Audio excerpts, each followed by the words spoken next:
හරි අයිබෝවන් දැන් මම කරන්න යන්නේ ස්ටොක්ස් තියරම් එකෙන්. ඒ කියන්නේ සාමාන්‍යයෙන් chapter 4 එකෙන් එන ගානට අදාළ questions වලින් අපි කරන දෙවෙනි question එක තමයි මම කරන්න යන්නේ. past question 4ක් තමයි මම ගන්නෙ, මම කලිනුත් කියලා තියෙනවා. ස්ටොක්ස් තියරම් එකෙන් එන මම කරන දෙවෙනි ගාන තමයි දැන් කරන්න යන්නේ 2020 past paper එකේ ගාන. ඉතින් ඔයාලගේ කලිනුත් කිව්වා වගේ නෝට් නැත්තම් question එක ළඟ නැත්තම් drive එකේට අප්ලෝඩ් කරලා තියෙනවා, ගිහිල්ලා ගන්න පුළුවන්. ඉතින් දැන් මම මුලින්ම මේක කියන්න ඕනේ වීඩියෝ සීරීස් එකත් එක්ක එකතු වෙන්න දිගටම අපේ channel එක subscribe කරලා තියාගන්න, bell icon එක click කරන්න, වීඩියෝස් වලට like කරන්න, ඔයාලට කියන්න දෙයක් තියෙනවා නම් comment කරන්න සහ අවශ්‍ය අයට දැනගන්න share කරන්න. හරිද? ඔන්න දැන් මම කරන්න යන්නේ vectors වල vector analysis කියන subject එකේ Stokes theorem වලින් normally එන්නේ 4 වෙනි ගාන විදිහට මේ දක්වා ඇවිල්ලා තියෙන්නේ. ඒකට අදාළව කරන දෙවෙනි උදාහරණය තමයි මම හදන්න යන්නේ 2020 ගාන. මේකේ මේ විදිහට පේනවා දැන් ඔයාලට. මේකේ කියලා තියෙනවා verify the state the Stokes theorem කියලා. Stokes theorem එක ලියන්න කියලා කියන්නේ ඒ කියන්නේ සම්පූර්ණ symbol notation ඔක්කොම හඳුන්වලා අවශ්‍ය කරන conditions උයි ඒ ඔක්කොම ලියලා ලියන්න ඕනේ Stokes theorem එක. ඒක මම මේ Stokes theorem ගණන් හදද්දී හදපු පළවෙනි ගානේ. කියන්නේ 2019 ගාන පටන් ගනිද්දි කළා. ඒක නිසා මම දැන් ආයිත් වෙලාව අරගෙන ඒක සම්පූර්ණයෙන්ම ලියන්න යන්නේ නැහැ. අපි යමු ගානට. දැන් ගානේ තියෙන්නේ verify the Stokes theorem for the vector field මෙන්න මෙයා taken over the surface S of the hemisphere x වර්ග ධන y වර්ග ධන z වර්ග සමානයි 16. Above the xy plane, here C is the boundary of the hemisphere. C කියලා කියන එක නා hemisphere එකේ boundary එක කියලා කියනවා. මේ දීලා තියෙන vector field එක මෙන්න මේ hemisphere එක මෙන්න මේ equation එකෙන් දෙන එක්කෙනාගේ hemisphere එකට verify කරන්න කියන Stokes theorem එක මෙන්න මේ දීලා තියෙන condition set එකට Stokes theorem එක verify කරන්න කියලා තමයි කියන්නේ. මුලින්ම කියලා තියෙනවනේ ගාන Stokes theorem එක ලියන්න කියලා. මම කිව්වා මම විස්තර කරලා ලියන්න නැහැ කියලා. ඒත් අපිට ගාන හදන්න ඕන වෙන part එක මම මෙතනින් ලියා ගන්නම්. අපි කරන්න යන්නේ Stokes theorem ගාන.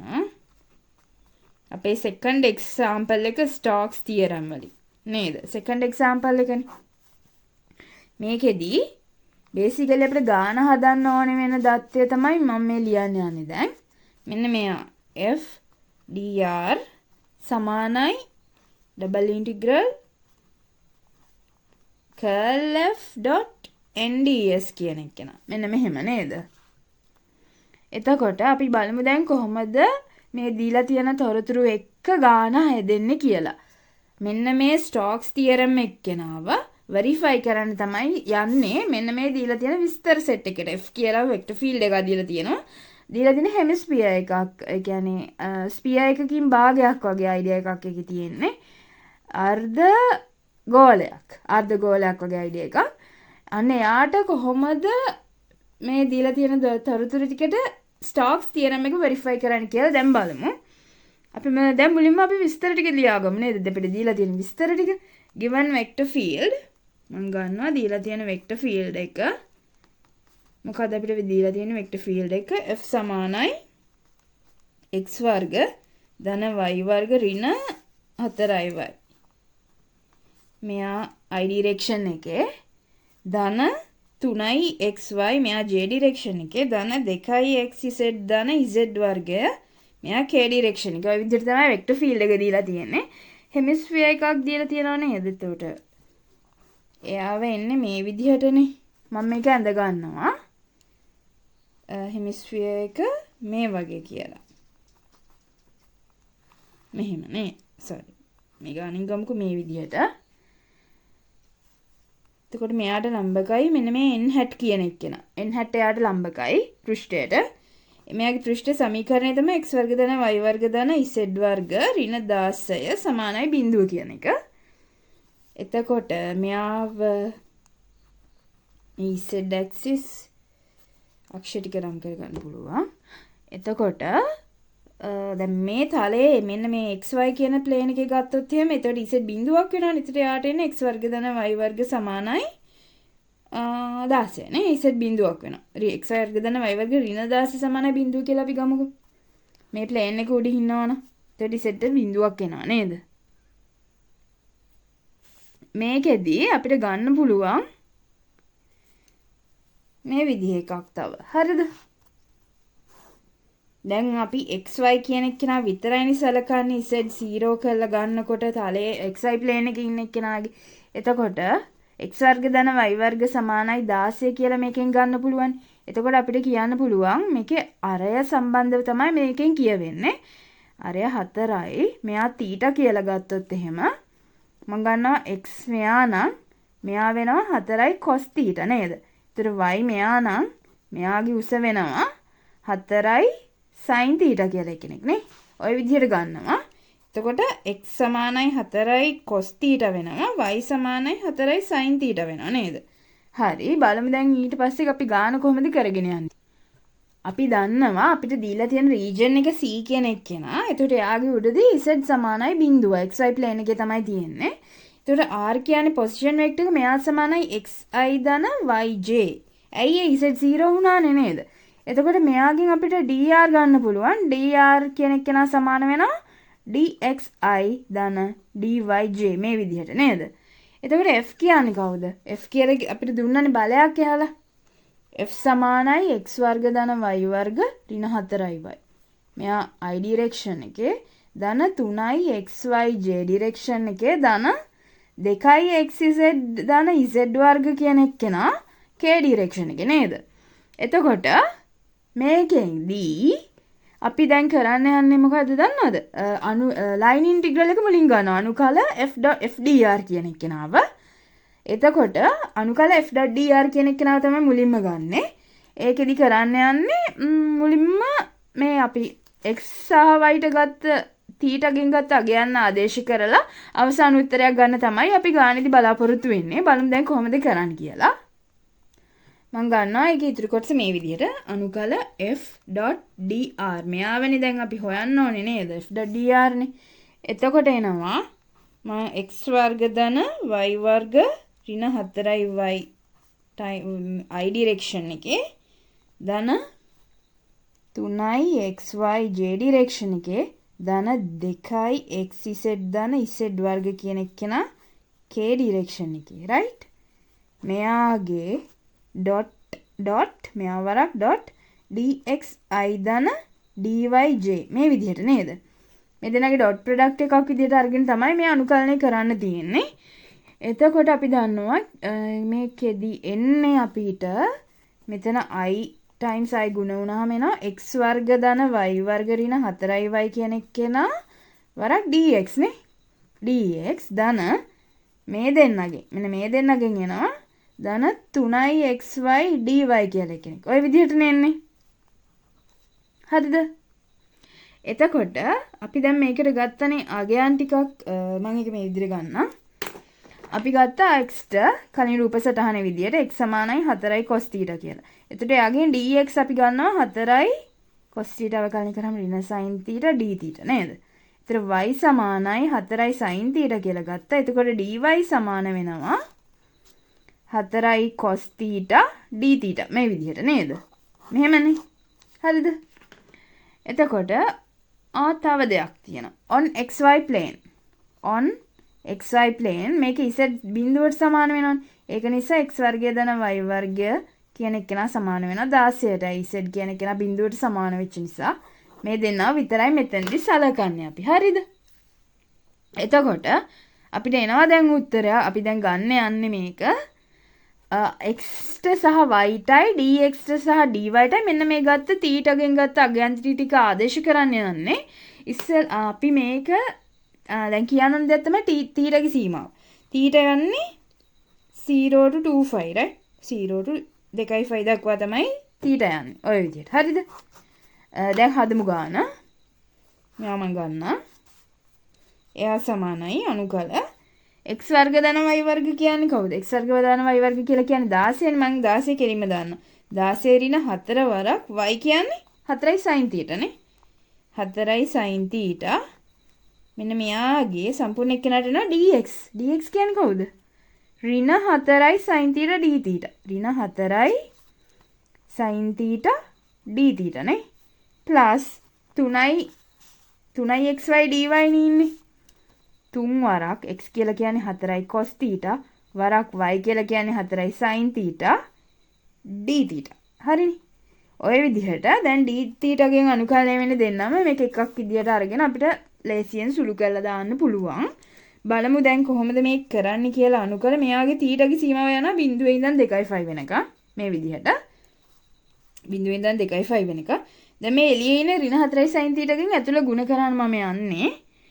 එතකොට එනවා ඍණ 4 වරක් 16යි sin θ කියලා එකිනෙක එනවා. එක තැනකට. අනිත් තැනට එනවා ධන 4 වරක් 4 වරක් 4 වරක් sin වර්ග θ කියලා එකිනෙක එනවා. ප්ලස් මෙයාවත් මම ගන්නවා මෙතෙන්ටම 3 වරක් 4 වරක් 4 වරක් cos θ sin θ මේ වගේ නෙන්නේ නේ d θ. ඔන්න එනවා සම්පූර්ණයෙන්ම අපිට අවකලනය කරන්න තියෙන එක නා අනුකලනය කරන්න තියෙන එක නා මේ විදිහට. එතකොට මේ ටික සුළු කරලා ගත්තාම එනවා 0.5 මම ගන්නම් මේ විදිහට මේක 4 වරක් 16 කියන්නේ 64 නේ නේද? 64යි sin θ ඍණනේ ඍණ 64යි sin θ ධන 4ව 3ක් ඒත් 64යි 64යි sin වර්ග θ ධන 4 වරක් 4 16 16 වරක් 3 කීයද 48ද 16 වරක් 4 වරක් 4 16යි 16 වරක් 3 48යි 48යි cos θ sin θ මේ විදිහටනේ තියෙන්නේ මෙයා d θ. ඔහොමයි අපිට කරන්න යන්නේ. මේ අනුකලනයේ චුට්ටක් දිගයි මේකේ. දැන් sin වර්ග θ වෙනුවට අපිට ලියා ගන්න පුළුවන් එක්කෙනෙක් ඉන්නවද? sin වර්ග θ වෙනුවට කාවද ලියා ගන්න? මෙතන cos වර්ග θ එකක් එනවද අපිට? 4යි sin 4 3 වරක් 4 වරක් 3යි x y වරක් dy නේ. dy කියන එක්කෙනාගේ 4යි cos θ d θ ඉන්නේ. මම මෙතන පොඩ්ඩක් වරද්දලා. මෙතනනේ 3 වරක් 3යි x y නේ. මෙයා තමයි x, මෙයා y. එතකොට එනවා dy කියන එක්කෙනාව අපි ආයෙ ගත්තනේ 4යි cos θ d θ. 4යි cos θ d θ. එතකොට එනවා මෙතන තව 4ක් එනවා. තව 4ක් එනවා cos θ ගේ දෙන්නෙක් ඉන්නවනේ වර්ගයක් එනවා. cos θ ට වර්ගයක් එනවා.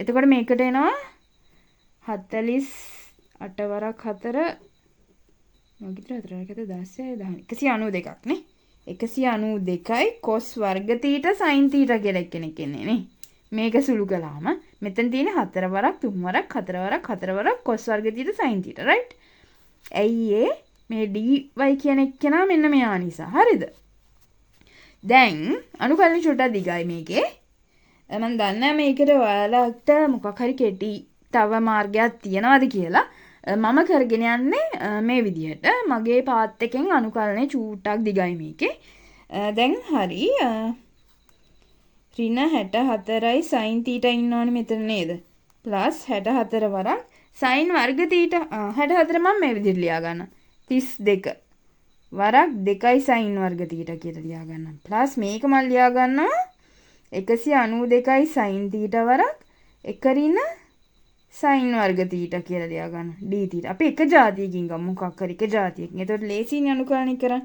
අන්න ඒකයි මම මේ කරන්නේ.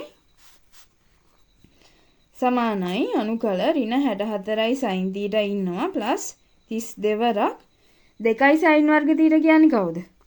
එක ඍණ cos 2යි θ. ඇයි cos 2යි θ සමානයි එක ඍණ 2යි sin වර්ග θ නේ. අන්න ඒකෙන් තමයි මෙයාව ගන්නෙ. ධන අපිට එනවා ඊළඟට 192යි sin θ කියලා කෙනෙක් එනවා. ඍණ 192යි sin ඝනය θ කෙනෙක් එනවා නේ. මේ විදිහට. මෙයා sin θ මෙයා sin වර්ග වැඩි වුණාම ඍණ 1 sin ඝනය θ එක්කෙනවා. d θ මේ විදිහට නේද? එතකොට එනවා අනුක්‍රමය 2.5 බිඳුව සීමාවයගේ යන්නේ.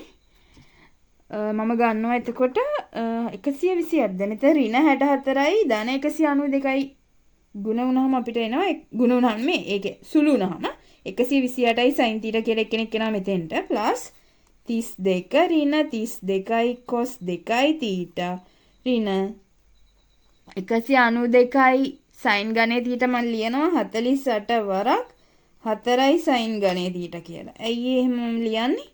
ඇයි මම එහෙම ලියන්නේ? 4යි sin ගණේ θ කියන එකට ත්‍රිකෝණමිතික ආදේශයක් දාත හැකිනේ. අපි දන්නවා cos sin 3යි θ සමානයි 3යි sin θ දෙන 4යි sin ගණේ θ කියලා. ඒකෙන් මෙන්න මෙයාට අපිට රේඛීය ප්‍රකාශනයක් දාන්න පුළුවන්. එතකොට අපිට අනුකලනය ලේසි වෙනවා. අන්න ඒකයි අපි එහෙම කරන්නේ. බිඳුව 128යි sin θ ධන 32 ඍණ 32යි cos 2යි θ ඍණ 48 වරක් මම දාන මෙයාගේ ඇතුළට අර sin 3යි θ ගෙන් ගන්න උත්තරේ 3යි sin θ ඍණ sin 3යි θ මේ විදිහට එනවා. ඒ සූත්‍රය මතක නැත්තම් ඒකට මට කරන්න දෙයක් නැහැ. ඒක පොඩ්ඩක් හොයලා බලලා එන්න. ගාන හදන්න මේ විදිහට d θ. හරිද? දැන් බලමු ඉතුරු ටික ඉතිරි හරිය කොහොමද කරගෙන යන්නේ සුළු කරගෙන කියලා. මම ගන්නවා සමානයි සීමාව දැම්මා. 128යි sin θ ධන 32 ඍණ 32යි cos 2යි θ ඍණ 8 වරක් 3 144යි sin 3යි sin θ ධන 48යි sin 3යි θ නේ. ඒ සෙට් එක අනුකරණය කරන්න ඕනේ තීර විශ්යෙන්. right? ඊළඟට ආයිත් අපි ගත්තොත් මේ ටික තවත් සුළු කරන්න පුළුවන් නේද? තව සුළු කරන්න පුළුවන්. එනවා එතකොට මම මේක ගන්නවා. ඍණ 128යි sin θ ගෙන් 144යි sin θ අඩු වෙනවා. එතකොට එන්න මෙතන ඍණ 16යි sin θ එක්කෙනෙක් එනවා. ධන 32 එනවා. ඍණ 32යි cos 2යි θ කියලා එක්කෙනෙක් එනවා. ධන 48යි sin 3යි θ කියලා එක්කෙනෙක් එනවා. දැන් හරි පැහැදිලි අපිට ලස්සන උත්තරයක් ගන්න පුළුවන් වෙන විදිහට පද ටික සෙට් වෙලා තියෙනවා. ගන්න එතකොට මේක 16 වරක් ඍණ sin θ එන්නේ cos θ අනුකලනය වුණාමනේ. නෑ. ඔව් cos θ අවකලනය වුණාම තමයි ඍණ sin θ එන්නේ. එතකොට ඍණ sin θ කෙනෙක් කෙනා අපි අනුකලනය කරලා cos θ ගන්නවා. සීමාව දාන්න මෙහෙම 2 5 සහ 0 කියලා. ධන 32 වරක් එන්නේ θ නේ. එයාටත් මම උඩට 2 5 සහ මෙතෙන්ට 0. ඍණ 32 වරක් එනවා sin 2යි θ cos 2යි θ නේ තියෙන්නේ. එතකොට sin 2යි θ බෙදීම 2 වෙනවා මෙයා. 2 5 සහ බිඳුව. තව එක්කෙනෙක් ඉන්නවා. එයා තමයි 48 වරක් sin 3යි θ එන්නේ කොහොම කළාමද? ඍණ cos 3යි θ බෙදීම 3 කියන එක්කෙනාව තමයි මෙයාගේ අනුකලනයට එන්නේ උත්තරේට. 2 5 0. ඔහොම දැම්මා. දැන් පුළුවන් 16 වරක් cos 2යි ඍණ cos බිඳුව නේ. ධන 32 වරක් 2යි ඍණ බිඳුව. ඍණ මම මෙතන මෙයාව කපන්නම්කෝ මෙතන 16 වෙනවා right. ඍණ 16 වරක් sin 2 වරක් 2යි ඍණ sin බිඳුව. ධන මෙයාවත් කපත හැකිනේ 3 වරක් තියනවානේ 16 වරක් 3 48 කියන ධන 16 වරක් ඍණක් එනවානේ. එයා වෙලෙට දාමුද? ඍණ 16 වරක් cos 3 වරක් 2යි ඍණ cos බිඳුව මේ වගේ එකක් නෙන්නේ නේද? එතකොට එනවා 16 වරක් cos 2යි කියන්නේ කවුද? එකනේ. cos ඍණ cos බිඳුව කියන්නේත් එක. ධන මෙතෙන්ට එනවා 32 වරක් 2යි කියලා එක. ඍණ 16 වරක් sin 2යි කියන්නේ බිඳුවනේ. ඍණ sin බිඳුව බිඳුවයි ඍණ 16 වරක් cos කීය ගුණ වුණත් 2යි ගෙන් එයාට එන 1 ඍණ 1. එතකොට cos බිඳුවත් 1යිනේ. එතකොට එනවා මේකේ උත්තරේ මෙයා 0ට යනවා. මෙයත් යනවා බිඳුවට මෙයත් බිඳුවට යනවා. උත්තරේ එනවා 64යි කියලා උත්තරයක් එනවා මේ විදිහට. හරි නේද? එතකොට අපිට line integral එකට මේ විදිහට උත්තරේ ආවා. මේ C කියන closed region එකේ f.dr සමානයි 64යි මේ විදිහට ආව උත්තරයක්. මම මේ equation එක කියලා ගන්නම්. අපිට කරන්න කියන්නේ මොකද්ද දැන්? ගානේ කරන්න කියලා තියෙන්නේ ස්ටෝක්ස් තියරම් එක මේ දීලා තියෙන තොරතුරු වලට වෙරිෆයි කරන්න. සත්‍යාපනය කරන්න තමයි තියෙන්නේ. හරිද?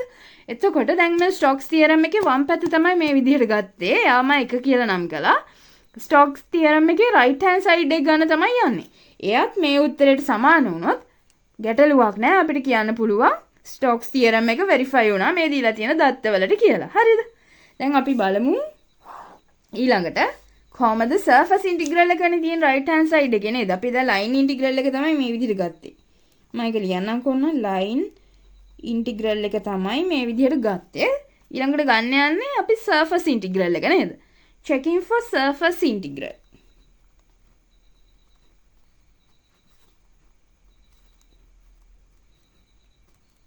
checking for surface integral. හරිද? surface integral එකේ මුලින්ම තියෙනවා අපි දන්නවා මේ තියෙන්නේ මේකනේ අපේ ස්ටොක්ස් තියරම් එකේ බේසිකලි ගාන හදන්න ඕනේ වෙන කෑල්ල. මේ කර්ල් F එක හොයන්න වෙනවා. දීලා තියෙන වෙක්ටර් ෆීල්ඩ් එකේ කර්ල් F එක හොයලා dot n hat ds n hat කියලා කියන්නේ මේ තියෙන මේ අපි ගන්න සර්ෆස් එකට ලම්බකව යන දෛර්ඝ්‍යය. ලම්බකව යන යුනිට් වෙක්ටර් එක තමයි n hat කියලා කියන්නේ. ds වෙනවා අපි මේ xy plane එකේ ගත්ත. එතකොට dx වෙනවා බොහෝ දුරට ds කියන එක නා වෙනවා බොහෝ දුරට dx සහ dy කියලා. බලමු කොහොමද ගන්න කියලා එකින් එකට. මුලින් curl f හොයාගනිමු නේද? curl f සමානයි මේ විදිහට. මෙයානේ curl f කියලා කියන්නේ. එනවා I j k. ඩාබට ඩාබ x, මෙතන ඩාබට ඩාබ y, ඩාබට ඩාබ z මේ විදිහට. මෙතන එනවා I component I direction එකේ component එක x වර්ග දෙන y වර්ග දින 4y. මෙතන 3යි xy.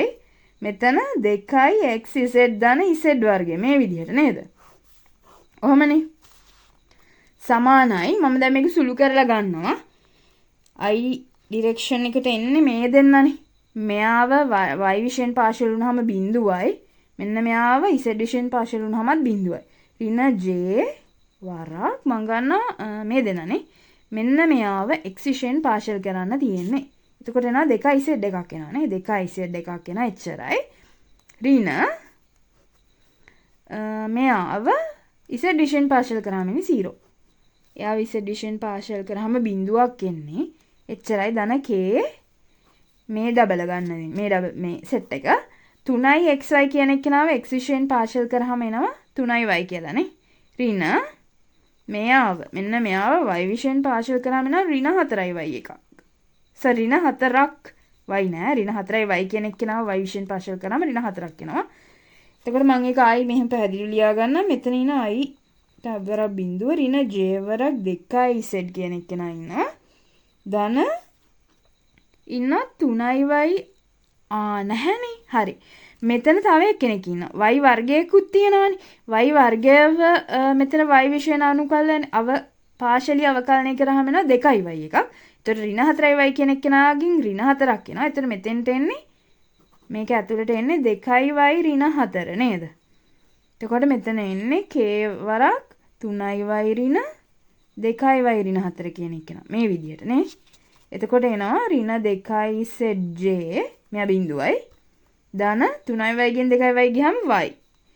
ඍණයි ඍණයි ධන වෙලා මෙතන y ධන 4යි k. මේ විදිහට එනවා curl f එක අපිටනේ. curl f එක මේ විදිහට එනවා. බලමු මේක දැන් ගානට දාලා අපි හදන්නේ කොහොමද කියලා. අපි දැන් curl f එක හොයාගත්තා. ඊළඟට කරන දේ තමයි මේ පෘෂ්ඨයට ලම්බකව යන මේ පෘෂ්ඨයට ලම්බකව යන යුනිට් වෙක්ටර් එක හොයාගන්න ඕනේ. ඒක කොහොමද ගන්නෙ? අපිට සර්ෆස් එක දීලා තියෙනවානේ. වක්‍ර පෘෂ්ඨයේ සමීකරණය x වර්ග ධන y වර්ග ධන z වර්ග ඍණ 16 නේ මෙයා නේද? එයාගේ ග්‍රේඩියන්ට් එක තමයි ගන්න යන්නේ. ග්‍රේඩියන්ට් එක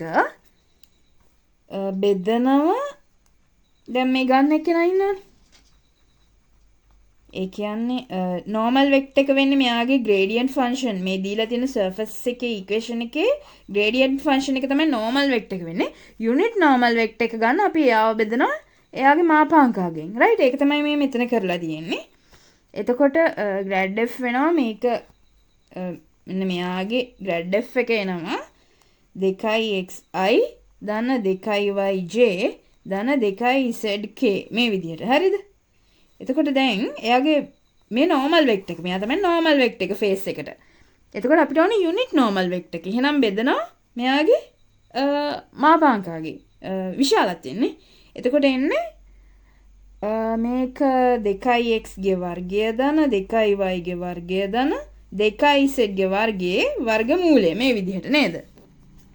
සමානයි. එතකොට 2xi ධන 2yj ධන 2zk බෙදනවා මෙතන 4x වර්ග ධන 4y වර්ග ධන 4z වර්ග. මෙහෙම එකක් නෙන්නේ නේද? මේ විදිහටනේ.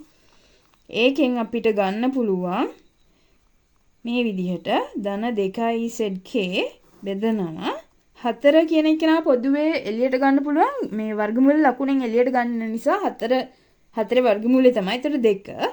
මෙතෙන්ට එනවා x වර්ග ධන y වර්ග ධන z වර්ග කියලා එකක් නේද? එයාගේ වර්ගමූලය මේ විදිහට අපි දන්නවා. දැන් අපිට මේ දීලා තියෙනවනේ ඊක්වේෂන් එකක් x වර්ග ධන y වර්ග ධන z වර්ග ඍණ 16 සමානයි 0යි කියලා. එතකොට x වර්ග ධන y වර්ග ධන z වර්ග කියන එක නා 16ට සමාන වෙනවා. එතකොට මෙයාගේ වර්ගමූලය 16 වර්ගමූලයට සමාන වෙනවා. අපි මේකේ ධන එක ගන්නවා 4 කියලා සලකලා මාපාංක කියන්නේ ගන්න ඒකයි. එතකොට මෙතෙන්ට එන්නේ උත්තරේ විදිහට 2xi ධන 2yj ධන 2zk බෙදනවා දෙවරක් 4න් මේ විදිහට n ට අගයක් ගෙනවා. එතකොට n hat xi ධන yj ධන zk මෙන්න මෙයා බෙදීම 4 කියලා උත්තරයක් එනවා. හරිද? මේ විදිහට එන්නේ n hat තමයි මේ විදිහට ගත්තේ. ds ගන්න. ds කියලා කියන්නේ අර මේකෙන් අදහස් වෙන්නේ සර්ෆස් එක කුඩා කොටසක වර්ගඵලයක් වගේ අයිඩියා එකක් තමයි මේකෙන් එන්නේ. ds කියන එක නාගෙන් මම ds ගන්න පුළුවන් dx dy යට n.k. ඇයි අපි k කියලා ගත්තේ? මේක xy plane එකේ තියෙන නිසා. මේක සමීකරණේ. මේක not එකේ තියනවා වලගේ ds මේ විදිහට ගන්න පුළුවන්. එතකොට n hat.k මේ විදිහටනේ. n hat කියන්නේ කවුද එතකොට? n hat කියන්නේ මෙයානේ. n hat.k කියන්නේ එතකොට x බෙදීම 4යි i ධන y බෙදීම 4යි j ධන z බෙදීම 4යි k.k නේද? ඕකනේ. මෙයා.k ඕකනේ. එතකොට n hat.k කියන කෙනාගේ අගය වෙන්නේ කීයද? k.k කින් විතරයි අපිට මේකට වැලියු එකක් ගන්න පුළුවන්. එතකොට z බෙදීම 4 තමයි මෙයා n hat.k කියන්නේ නේද? එතකොට ඒක මෙතන ds ට ආදේශ කරාම ds ට එන වගේක් ds සමානයි dx dy යට මෙන්න මෙයානේ. එයා කියලා කියන්නේ z බෙදීම 4 නේද? ඔන්න ඔය වගේ එකක් එනවා. දැන් අපිට ds අපි දන්නවා, n hat අපි දන්නවා, curl f දන්නවා. දැන් තියෙන්නේ අනුකලනය සමීකරණයට ආදේශ කරන්න විතරයි. curl f dot nds මේ විදිහට නේද? සමානයි curl f තාවේ y ධන 4. y ධන 4යි kද? ඔව් curl f තාවේ y ධන 4යි k dot n hat තාවේ අපිට x යට 4යි i ධන y යට 4යි j ධන z යට 4යි k කියලා එක්කෙනෙක් මෙහෙම ds තාවේ කවද? ds තාව dx dy යට z බෙදීම 4 කියලා එක්කෙනෙක්. මේ විදිහට ආවනේ. දැන් මේ දෙන්නගේ ඩොට් ප්‍රොඩක්ට් එක මෙන්න මේ දෛශිකයේ සහ මෙයාගේ ඩොට් ප්‍රොඩක්ට් එක ගද්දී අපිට වැලියු එකක් එන්නේ k.k එකකින් විතරනේ. එතෙන්ට එනවා එතකොට y ධන 4 වරක් z බෙදීම 4 කියන එක නා. ඊළඟට එහා පැත්තේ ඉන්නවා dx dy සහ එයාගේ යටින් z බෙදීම 4 මේ විදිහට නේද? මෙයා කැපෙනවා අපිට පේනවනේ ඒක. මෙතන මේ ඩබල් ඉන්ටිග්‍රල් එක තියෙනවා. මෙයාව කට් කරන්න පුළුවන්. එතකොට අවසානයේදී අපිට ඉතුරු වෙන්නේ අනුකලනය කරන්න y ධන 4 dx dy. මේක තමයි ඉතුරු වෙන්නේ අන්තිමට අනුකලනය කරලා ගන්න. හරිද? බලමු දැන් ඒක ඊළඟට කොහොමද කරන්න කියලා. අපි දැන් කරන්න යන්නේ මේක මේ විදිහට. අනුකල y ධන 4 මම ගන්නම් y මෙතන තියෙන නිසා dy අපි ඇතුළට දාලා dx එළියට දාමු මේ විදිහට.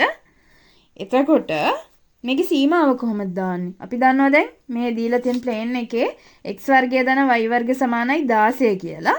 එතකොට y ට අගයක් ගන්න පුළුවන් 16 ඍණ x වර්ගයේ වර්ගමූලය කියලා මේ විදිහට නේද? ධන හෝ ඍණ මෙහෙම එකක් නෙන්නේ y ගත්තොත්. එතකොට මෙතන y ගේ සීමාව යන්නේ 16 ඍණ x වර්ගය. ඍණ 16 ඍණ x වර්ගයේ වර්ගමූලය කියන එකනාගේ ඍණ එකේ ඉඳන් එයාගේ ධන එක්කෙනාට මෙතන තියෙනවා අනුකලනය කරන්න y ධන 4 කියලා ශ්‍රිතයක් dy ගෙන් x යන්නේ කොහමද? y සමානයි බිඳුව කියලා ගත්තොත් අපිට එනවා x වර්ගය සමානයි 16ක්. එතකොට x සමානයි ධන හෝ ඍණ 4 නේද? ඒතර x යන්නේ x ගේ සීමාව යනවා ඍණ 4 ඉඳන් ධන 4ට. මම dx මේ විදිහට එළියෙන් දාන්නම්. මම හිතනවා පැහැදිලි කියලා කොහොමද ගත්තේ කියලා මේක. දැන් එතකොට අපිට මේක අනුකලනය කරන්නනේ තියෙන්නේ.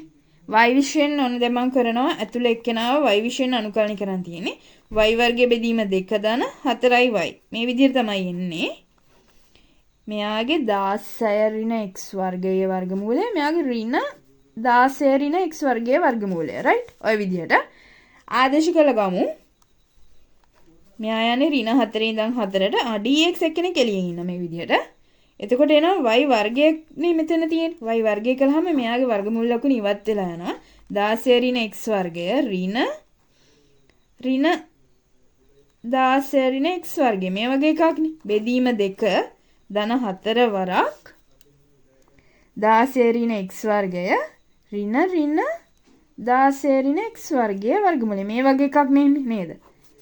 එළියෙන් ඉන්න dx මේ විදිහට සමානයි හදලා ගත්තහම මෙතෙන්ට එනවා 12 වරක් 16 ඍණ x වර්ගයනේ.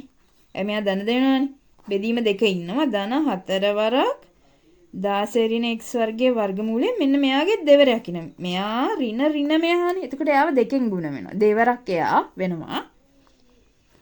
අනුකල dx.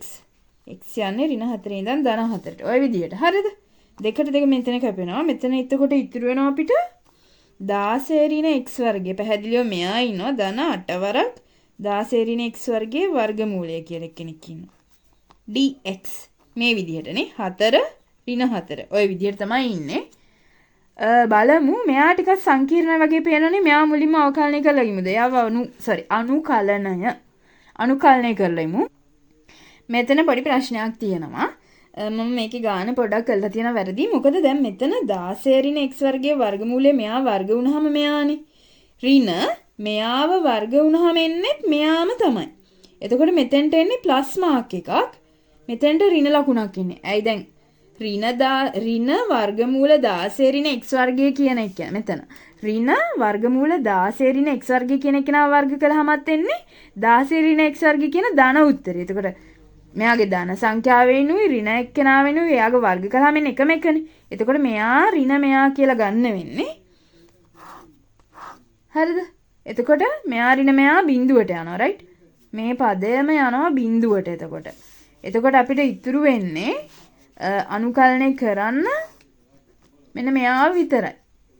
ඉතුරු වෙන්නේ අනුකල 8 වරක් 16 ඍණ x වර්ගගේ වර්ගමූලය dx කියන එක නා. මෙයා විතරයි ඉතුරු වෙන්නේ. ඇයි ඒ කියලා පැහැදිලිනේ. දැන් 16 ඍණ x වර්ගය y වර්ගයනේ වෙන්නේ. y වර්ගයට ආදේශ කරනකොට මෙයාගේ වර්ගමූල ලකුණ ගැලවිලා යනවා. මෙයා ඍණ එක්කෙනෙක් ඒත් මෙයාව වර්ග කරනකොට මේ ඍණ එකත් වර්ග වෙලා ධන උත්තරයක් තමයි එන්නේ. එතකොට අපිට ධන උත්තරයකින් ධන උත්තරය අඩු කළාම එයාව බිඳුව වෙලා යනවා. සේම් උත්තරයනේ. එතකොට මෙයාගේ ධන මේ දෙන්න අඩු කළාම බිඳුව වෙලා යනවා. මෙන්න මෙයා තමයි එතකොට අනුකලනය කරන්න ඉතුරු වෙන්නේ. හරිද? එයාව දැන් මෙයාගේ තියෙන වර්ගමූලයක් නේ. එතකොට මේක ඍණ ධන වෙලා මෙතන දෙන්නෙක් හැදෙනවා. එතකොට මෙන්න මේක තමයි අවසානයේදී අපිට අනුකලනය කරන්න තියෙන්නේ. හරිද? 8 ඍණ 4 ඉඳන් 4ට සීමාව යද්දී x ගේ 8 වරක් වර්ගමූල 16 ඍණ x වර්ග dx කියන එක නා තමයි අනුකලනය කරන්න තියෙන්නේ. ටිකක් සංකීර්ණයි. මෙයා ටිකක් සංකීර්ණයි. බලමු දැන් කොහොමද එයාව අපි අනුකලනය කරගන්නේ කියලා. දැන් අපි ගන්නවා මේක. මම 8 එළියට ගන්නම්. එහෙම ඍණ 4 16 ඍණ x වර්ගයේ dx මේ විදිහටනේ තියෙන්නේ නේද? එතකොට මම assumption එකක් අපි ගන්නවා. අනුකලනයේ ගණන් හදද්දී ශ්‍රිතය සංකීර්ණයි නම් ශ්‍රිතය සරල කරගන්න assumptions පාවිච්චි කරනවා. ඒක ත්‍රිකෝණමිතික ආදේශ වෙන්න පුළුවන්. එහෙම නැත්නම් ත්‍රිකෝණමිතික ආදේශ හරි එහෙම නැත්නම් වෙනත් විදිහේ ආදේශ හරි වෙන්න පුළුවන්. මෙතෙන්දි මම ගන්නෙ substitution එකක් ගන්නවා x සමානයි 4යි sin θ කියලා මම ගන්නවා. ඇයි එතකොට මේකේ අපිට මේ වර්ගමූලෙත් එක්ක වර්ගයකින් වර්ගමූලය ආවම අපිට රේඛීය එකක් එනවනේ. ඒ ගැන හිතලා තමයි මේ විදිහට ගන්නෙ. ඒකෙත් සම්පූර්ණ තීරණය ඔයා සතුයි මොකද්ද ගන්න ආදේශය කියලා. ඉතින් එක්සෑම් එකට කලින් එක්සෑම් එකේදී මේක හිතෙන්න නම් ඔයා ඊට කලින් අනුකලනය අවකලනය පොඩ්ඩක් හොඳට ප්‍රැක්ටිස් වෙලා තියෙන්න ඕනේ. හරිද? ඒක හොඳට ප්‍රගුණ කළාම තමයි එකපාරම ඒවා හිතෙන්නේ. මේක නම් පොඩි එකක්. මං කියන්නේ කවුරු හිතෙන්නේ නැති කෙනෙක් ඉන්නා නම් එයාට තමයි මම මේ කිව්වේ. දැන් x සමාන 4 sin θ කියලා ගත්තානේ. එතකොට dx සමාන වෙනවා 4 cos θ d θ නේ. එතකොට මෙයාට ආදේශ කරනවා මේ විදිහට. ඍණ 4 ධන 4 16 ඍණ x වර්ගයනේ. x සමාන 4 sin θ නේ x වර්ගය කියන්නේ 4 වර්ගයයි sin වර්ග θ නේ. එයාට වර්ගමූලයක් සෙට් වෙනවා. dx කියන්නේ කවුද? 4 cos θ d θ නේ. මෙයාගෙන්නේ අපි මේ ගත්තේ මේ විදිහට. එතකොට මම දැන් ඒක දිගට අනුකලනය කරගෙන යන්නම් ඒ විදිහට. මේක එතකොට සෙට් වෙනවා සමානයි x සහ දැන් අපේ ලිමිට් සෙට් කරන්නේ කොහොමද? දැන් මේව θ විශ්යෙන් දැම්මා නම් ලිමිට් එක දැන් මෙතන θ නේ d θ වලින් දැම්මා නම් ලිමිට් එක ඍණ 4 ධන 4 කළා බෑ. කෝණය දැන් කෝණය මේක θ අපි කෝණයක් ආශ්‍රයයෙන් ගත්තේ. එතකොට මෙතන ලිමිට් එක θ කොහෙටද යන්නේ කියලා තමයි θ කීයේ ඉඳන් කීයටද යන්නේ කියලා තමයි බලන්න ඕනේ. මෙතන කෝණය එන්නේ ඍණ 5 බෙදීම 2 ඉඳන් ධන 5 බෙදීම 2ට. කොහොමද ඒක ගන්නෙ? ඒක කොහොමද ගන්නෙ? මම එකපාරකුත් කියලා දුන්නා කලින් ගානක් හදද්දි කොහොමද සීමාව අපි මේ වෙනස් කරගන්නේ කියලා. දැන් මම ගත්තේ x සමානයි 4 cos 4 sin θ කියලා නේ. 4 sin θ කියලානේ. එතකොට x ට ගත්ත අගය තියෙනවානේ. x ගේ උඩ සීමාවට අපි ගත්තේ ධන 4 කියලා. ඒතර 4 සමානයි 4යි sin θ වුණාම sin θ සමානයි 1ක් වෙනවා. ඒ කියන්නේ θ සමානයි 5 බෙදීම 2ක් වෙනවා නේ. ඊළඟට x ගේ යට සීමාව තමයි ඍණ 4. ඍණ 4 සමානයි 4යි sin θ කියලා දැම්මම sin θ සමානයි ඍණ 1ක් වෙනවා. මේකෙන් ගන්න පුළුවන් θ සමානයි ඍණ 5 බෙදීම 2ක් කියලා මේ විදිහට. හරිද? එතකොට අපේ කෝණ යන්නේ මේ විදිහට ඍණ 5 බෙදීම 2 ඉඳන් ධන 5 බෙදීම 2ට. ඒ කරලා එතකොට දැන් මෙතනින් සුළු කිරීම කරලා ගන්න පුළුවන් නේ අපිට. 16 ඍණ 16යි sin වර්ග θ. එතකොට කීයද එන්නේ? 16යි cos වර්ග θ නේ. 16යි cos වර්ග θ. 16යි cos වර්ග θ කියන එකනගේ වර්ගමූලය වරක් ඉන්නවා. dx වෙනුවට කාවද අපි ආදේශ කළේ? dx වෙනුවට ආදේශ කළේ 4යි cos θ d θ කියලා. එයාව දාගන්නවා ඊළඟට 4යි cos θ d θ මේ විදිහට නේද? සමානයි අනුකල මෙතන 5 බෙදීම 2 ඍණ 5 බෙදීම 2ට යන්නේ 16යි cos වර්ග θ ගේ වර්ගමූල ගත්තාම එනවා 4යි cos θ කියලා එකනේ. ආයෙත් මෙතන ඉන්නවා 4යි cos θ d θ ඔය විදිහට. හරි. පුළුවන් උපරිමයටම සරල කළා. මෙයාගේ 8ක් ඉන්න එළියෙන්නේ. මෙතන 8ක් ඉන්නවනේ එළියේ මේ විදිහට. දැන් හරි. එතකොට අපි ගන්නවා මෙතන 8 වරක් 16 එතකොට 4 වරක් මෙතන 4 ඒවා දෙකක් ඉන්නවනේ. ඒ දෙනත් මම එළියට ගන්නම්. 4 වරක් 4 16යි 5 බෙදීම 2යි ඍණ 5 බෙදීම 2යි එන්නේ cos වර්ග θ d θ මේක නෙන්නේ නේද? දැන් අපි දන්නවා හරි සරල එක්කෙනෙක්ව cos 2යි θ සමානයි 2යි cos වර්ග θ ඍණ 1 කියලා නේද? මේකෙන් මම මෙයාට ආදේශ කරනවා. මේක සමානයි 8 වරක් 16 වරක් අනුකල එන්නේ එතකොට 1 ධන 2 cos වර්ග θ කියන්නේ 1 ධන cos 2යි θ නේ. 1 ධන cos 2යි θ බෙදීම 2. මෙන්න මෙයා එනවා cos වර්ග θ වෙනුවට d θ. හරිද? ඔය විදිහට. සමානයි එළියෙන් ඉන්න 8 වරක් 16 කියලා එක්කෙනෙක්. දැන් මෙයාවල නිදාසය අනුකලනය කරන්න පුළුවන්. භාගය අනුකලනය කරාම එනවා භාගයයි θ කියලා. එයාට දාන්න ඕනේ 5 බෙදීම 2යි ඍණ 5 බෙදීම 2යි. ප්ලස් cos 2යි θ කියන්නේ sin 2යි θ ගේ අවකලනයනේ නේද? එතකොට cos 2යි θ අනුකලනය කරාම එන්නේ sin 2යි θ බෙදීම 2 මේ විදිහට එක්කෙනෙක් එනවා. මෙයාගේ ඔල්රෙඩි තව භාගිකුත් ඉන්නවා මෙයාත් එක්ක මේ විදිහට. භාගේ මේ යට තියෙන භාගේ 2 එයා වරක් cos 2යි θ අනුකලනය කරාම එනවා sin 2යි θ බෙදීම 2 කියලා. මෙයාටත් ඉන්නවා ඉතින් එතකොට 5 බෙදීම 2 ඍණ 5 බෙදීම 2 කියලා සීමාවක් නේද? මේ විදිහට. එතකොට අපිට එන උත්තරේට මං භාගය එළියට ගන්නම් 8 වරක් 16 බෙදීම 2. තීටා ඇතුළේ සුළු කරාම එනවා 5 බෙදීම 2 ඍණ 5 බෙදීම 2. මේ වගේ උත්තරයක්. ධන sin 2යි තීටා බෙදීම 2නේ. sin දෙවරක් 5 බෙදීම 2 බෙදීම 2 ඍණ sin දෙවරක් ඍණ 5 බෙදීම 2 කියන එක නා බෙදීම 2 මේ විදිහටනේ. sin 5 කියන්නේ කවුද?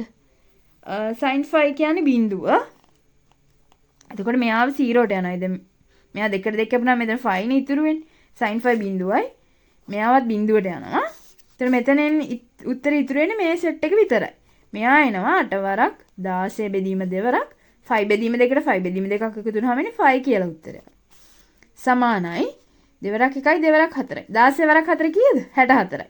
64යි 5. මේ විදිහට අපිට ආවා මොකක්ද අපිට ආවේ? surface integral එක නේද? මේ විදිහට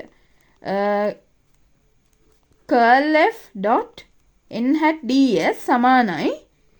එතකොට අපිට එනවා 64යි 5 නේ. 64යි 5 ආවා මේ විදිහට උත්තරේ විදිහට මම මෙයා ගන්න equation number 2 කියලා. වීඩියෝ එකේ පොඩක් පිටිපස්සට back කරලා ගිහිල්ලා බලන්න අපිට equation number 1 කියලා එකක් එක්කෙනෙක් ඉන්නවා. equation number 1 කියන එක. මෙන්න මෙයා. ඒ කියන්නේ line integral එක එයාටත් ආවේ 64යි 5. එතකොට මම මේක මෙහෙම ලියන්න. from equation 1 and 2. මෙයා surface integral එක. හරි? surface integral තමයි මෙයා. එතකොට equation 1 එකෙන් සහ 2 එකෙන් අපිට කියන්න පුළුවන් මෙන්න මේ line integral එක්කෙනා සමානයි. මෙන්න මේ surface integral එක්කෙනාට කියලා. හරිද?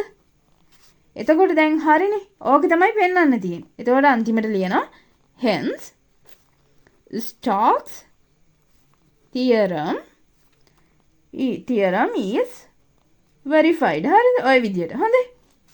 දැන් හරි 2020 ගාන තමයි මේ විදිහට ඉවර කළේ. අනුකලනය තමයි මේකේ අමාරු පාර්ට් එකකට කියලා තියෙන්නේ නේද? අනුකලනය ටික කොහොමද කරන්නේ? අනුකලනය කළා හොඳ පුරුද්දක් තියෙනවනේ එක්සෑම් එකේදී අපිට මේ විදිහටම මේ දේවල් ඔලුවට වෙලා හරියට කරන්න නම් අනුකලනයේ මේ සීමා මාරු කරන එකත් වැදගත් අනිත් එක තමයි. ඒක ලේසි ඉතින් ඔයාලා ප්‍රැක්ටිස් කරලා කරනකොට ලේසි. මං කියන්නේ අර C කියන මට්ටමට අඩුයි කියලා හිතාගෙන ඉන්න අයගේ අර අපිට කොන්ෆිඩන්ස් නැති වෙන එක හේතුව තමයි අනුකලනය හරියට බැරි එක. ඉතින් අනුකලනය හොඳට ප්‍රැක්ටිස් කරලා හදා ගන්න ඕනේ ඒක. ඉතින් හරි දැන් ගණන් දෙකක් ඉවරයි ස්ටොක් තියරම් එකෙන්. තව දෙකක් කරනවා. ඉතින් channel එක ඒක නිසා subscribe කරලා bell icon එක click කරන්න, like කරන්න, comment කරන්න, අවශ්‍ය අනිත් අයට බලා ගන්න අනිවාර්යයෙන්ම share කරන්න. maths වගේම තවත් videos අරගෙන එන්න බලාපොරොත්තු වෙනවා. ඒක නිසා දැම්ම ඉඳන් channel එක subscribe කරලා තියාගන්න. Thank you.